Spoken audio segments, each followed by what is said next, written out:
What does he gain from all this?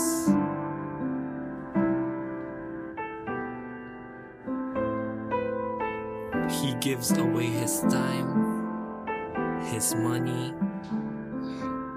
his energy.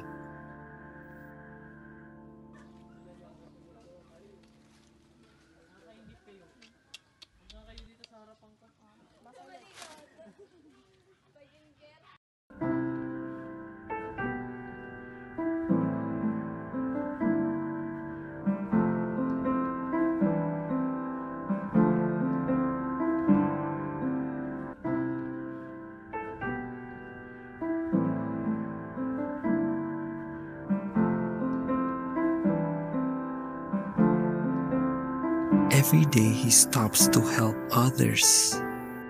The tired, the struggling, the unseen.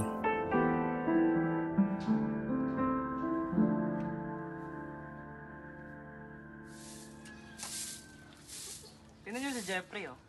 May mapapala ba siya sa mga taong iyan? Akala mo naman, Santo, hindi naman niya ikaka-asenso. Hindi naman siya yaman or sisikat dyan, eh. Ano ba mapapala niya dyan? Eh wala naman.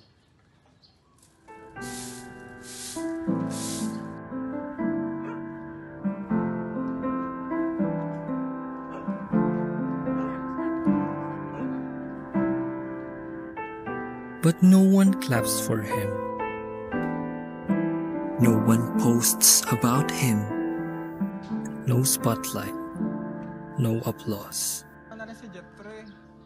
Nangalam na naman nangalam kung kanay kanina. Kala mo kung Ganon din namang ngingit. sinong perfecto eh. Kapakitang giras pa ang taong ito. Kala mo may ikakaanglad niya, eh. Kaya nga, yung matandang yan eh, pakalat-kalat dito. He gets nothing in return.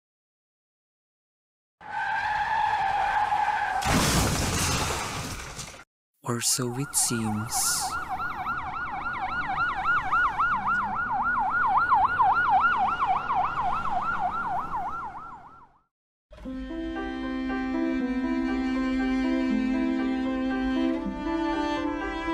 But if you look closer, you'll see it.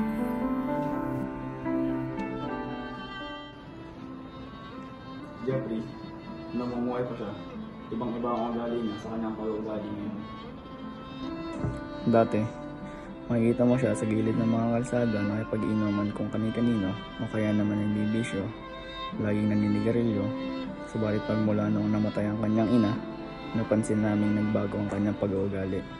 Marahil napagtanto niya na mahirap mamuhay mag-isa, kaya nagbago ang kanyang pananaw sa buhay. Nagulat na lang kami isang araw, tumutulong na siya sa mga tao, namimigay sa mga nangangailangan kahit walang-wala na rin siya. Ako si Shane, at isa ako sa mga natulungan ni Jeffrey.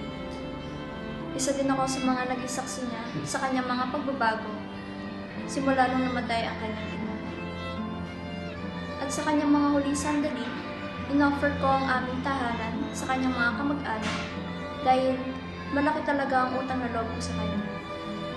At sa murang edad, hindi ko inaasahan na nawala agad si Jeffrey. What he receives can't be counted by coins or trophies. And maybe that's the real reason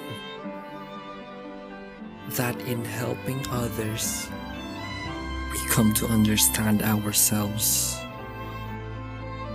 That beyond the labels, the noise, and the rush, we are all just people, needing kindness, needing connection.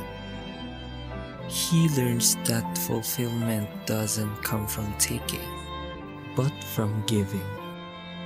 That even the smallest act can change a moment, a life, a world. And through this, he begins to see others with more compassion, the environment with more care, and himself not as separate, but as a part of something bigger.